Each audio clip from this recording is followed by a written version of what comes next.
Exactly 3 years after a New Year's Eve prank gone horribly wrong, members of a college fraternity start getting picked off one by one while on board what can only be described as a terror train. Hello and welcome back to Fatal Film, a horror movie watch-along video series where every 2 weeks I give you guys a horror movie and then we sit down and we talk about it. This week we have the 1980 slasher Terror Train starring Jamie Lee Curtis. Now we picked Terror Train because it takes place on New Year's Eve, one of the only horror movies that takes place on New Year's Eve. Dare I say it, one of the only movies that takes place entirely on New Year's Eve. There are not very many. So the movie starts off on Christmas Eve at like a house party with a bonfire outside, and it basically starts off with the fraternity members pranking like one of its like entry-level members. So this young dude, his name is Kenny, he thinks he's getting set up, he thinks he's gonna hook up with this girl, Jamie Lee Curtis, and he goes upstairs, he goes to the bed and he fucking takes his pants off. He's fucking ready to go. He's wearing this weird yellow fucking underwear for some reason. And then so he crawls into the bed and Jamie Lee Curtis is hanging out like just over off to the side. She's not actually in the bed and she's just like, kiss me. And so the guy, Kenny, he goes in, starts to kiss the girl in the bed, pulls back her hair and it's a fucking dead body. Are you serious?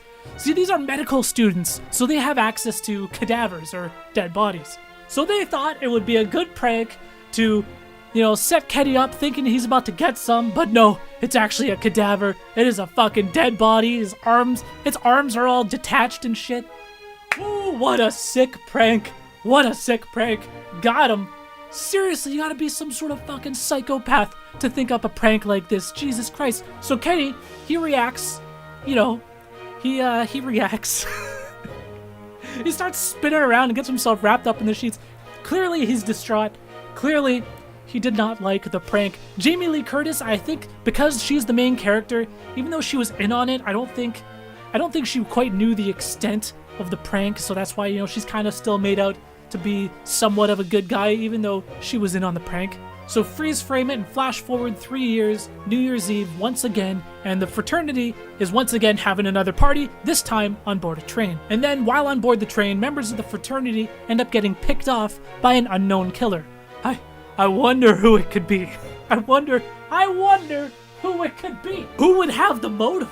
Nobody knows. Just giving you the synopsis, you know exactly who the killer is. And that's pretty much all you need to know about the plot of Terror Train. It's kind of presented as almost like a slasher like mystery, kind of like who's the killer. The cool thing about it is that it's a costume party aboard the train, so everyone's wearing like masks and shit, so everyone, like, it's pretty obvious, it's super obvious, like I'm joking about it, but it's obvious that it's Kenny.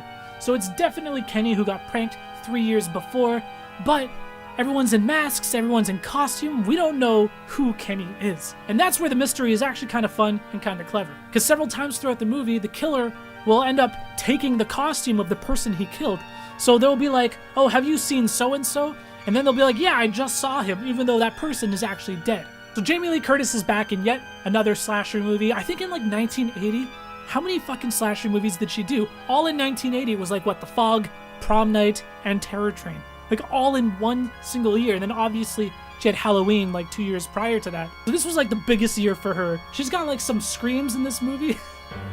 I know Jamie Lee Curtis is like the scream queen, but there's some moments where she's screaming in this movie and it's just like ear piercing. And it's just like, Jesus Christ, why is she screaming like that, dude? So I think the gimmick of the movie, the fact that like 95% of it all takes place on the same train, I actually think that's probably the biggest strength of the movie. It's actually kind of a unique setting and unique kind of like bottle episode kind of formula. And I think the cinematographer did a really good job. It's like super dark, super claustrophobic. Everyone's really crowded together. And I looked into this movie, I went to the IMDb page, and the cinematographer for this movie is fucking legit. He worked on like Clockwork Orange, he did the cinematography for The Shining, so he's definitely got some chops and knows what the fuck he's doing, and it really shows in this movie.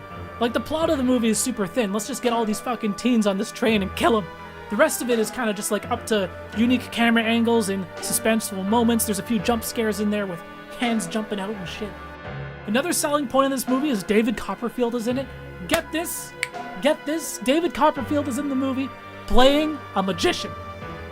Genius casting. I thought like having David Copperfield in the movie, he was just gonna be like kind of like a side character, like a cameo. But no, he's actually got like a fairly significant role. And it's weird, they actually show like a little bit of like his act. He's doing like a magic show on board the train. And some of the scenes where he's like actually kind of doing his tricks and whatever and his illusions, those were like some of the coolest moments. So I'm just like, ooh, how did he do that shit? Another thing about this movie is there are several points in the movie where there are just like major leaps in like logic and like practical thinking. Some of the decision making on the characters, like I don't even understand. So the conductor, once he starts finding all the dead bodies, he's kind of understanding the situation. There's a killer on board the train. He does a smart thing. He stops the fucking train. Everybody out. Everybody get off the fucking train. Even though they're in the middle of nowhere, it's snowing. They get everyone outside, out of the cabins, sitting off like to the side. And so Jamie Lee Curtis, she's out there and she's talking to one of the other main characters. He's actually like the mastermind behind the prank that happened 3 years prior. And she's telling him, oh, it's Kenny, blah, blah, blah. She's kind of giving him the lowdown. Kenny's the killer. So the characters at this point, they understand that Kenny is the killer and he is coming after them next because they were both heavily involved in the prank. And so after Jamie Lee Curtis, she tells him this. After she tells him this, what does he do? What does he do? Shit, Kenny's coming after me.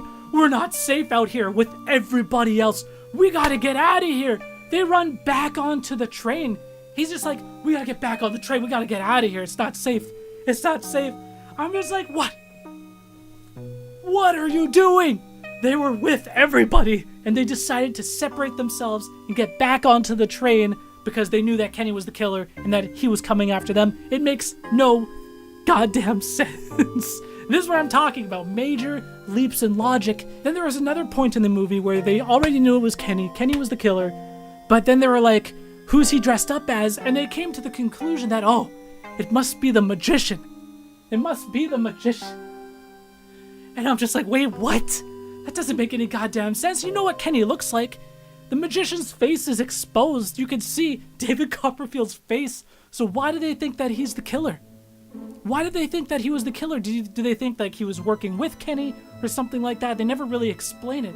But they know what Kenny looks like. They know what the magician looks like. But they still were like, oh, the magician must be the killer. It makes no sense. Now, there are some good scenes in the movie. I think my favorite scene is at the very end of the movie where Jamie Lee Curtis and the killer, they're actually sitting down in one of the train cars. They're just sitting down directly across from each other and they're just talking. And, you know, the killer has Jamie Lee Curtis by the hands and it's kind of like the big aha revelation reveal moment that he was actually dressed up. He was actually dressed up as the female assistant to the magician the entire time. And you can kind of tell, like, once you look back and you see kind of like the flashback scenes, it's like, yeah, the female assistant totally looked like a dude. And it's like you can see it the entire time, but you know, when you're watching the movie, you're just like, oh, she's got manly features, whatever. And so he's finally talking to her, and it's like the first time you actually really hear Kenny talk in the entire movie. And he's got like this creepy fucking raspy voice and talking about how he's a better magician than the magician and how he can cut people into pieces and all this crazy shit. And it's actually a pretty creepy scene. He didn't know how to cut a woman into pieces. It was definitely one of the strongest scenes in the movie, and the guy who played the killer, the guy who played Kenny, I don't think he ever really went on and acted in anything else. It was kind of just like a one and done like spin-off role. And I thought he was creepy as hell. I thought he did a really good job. And then, like, speaking of leaps in logic, like, David Copperfield, his character, did he not know that his assistant wasn't actually female? You would think like a magician might have a little bit more, like, a little bit more attention to detail and intuition than the average person, right? Did he not know that his assistant was a female? It doesn't make any sense. I also found it amusing, like, several points throughout the movie when the killer when he would do his killings and shit.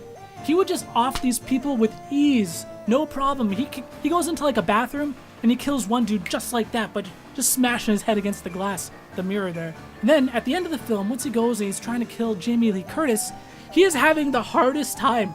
He's all of a sudden completely inept and incapable of killing this girl. But anyways, that is it for my review of the New Year's Eve horror movie Terror Train. I think the strongest part of the movie is pretty much the gimmick of the entire film taking place on the one train. But, you know, some frustrating decisions, some frustrating leaps of logic of the characters.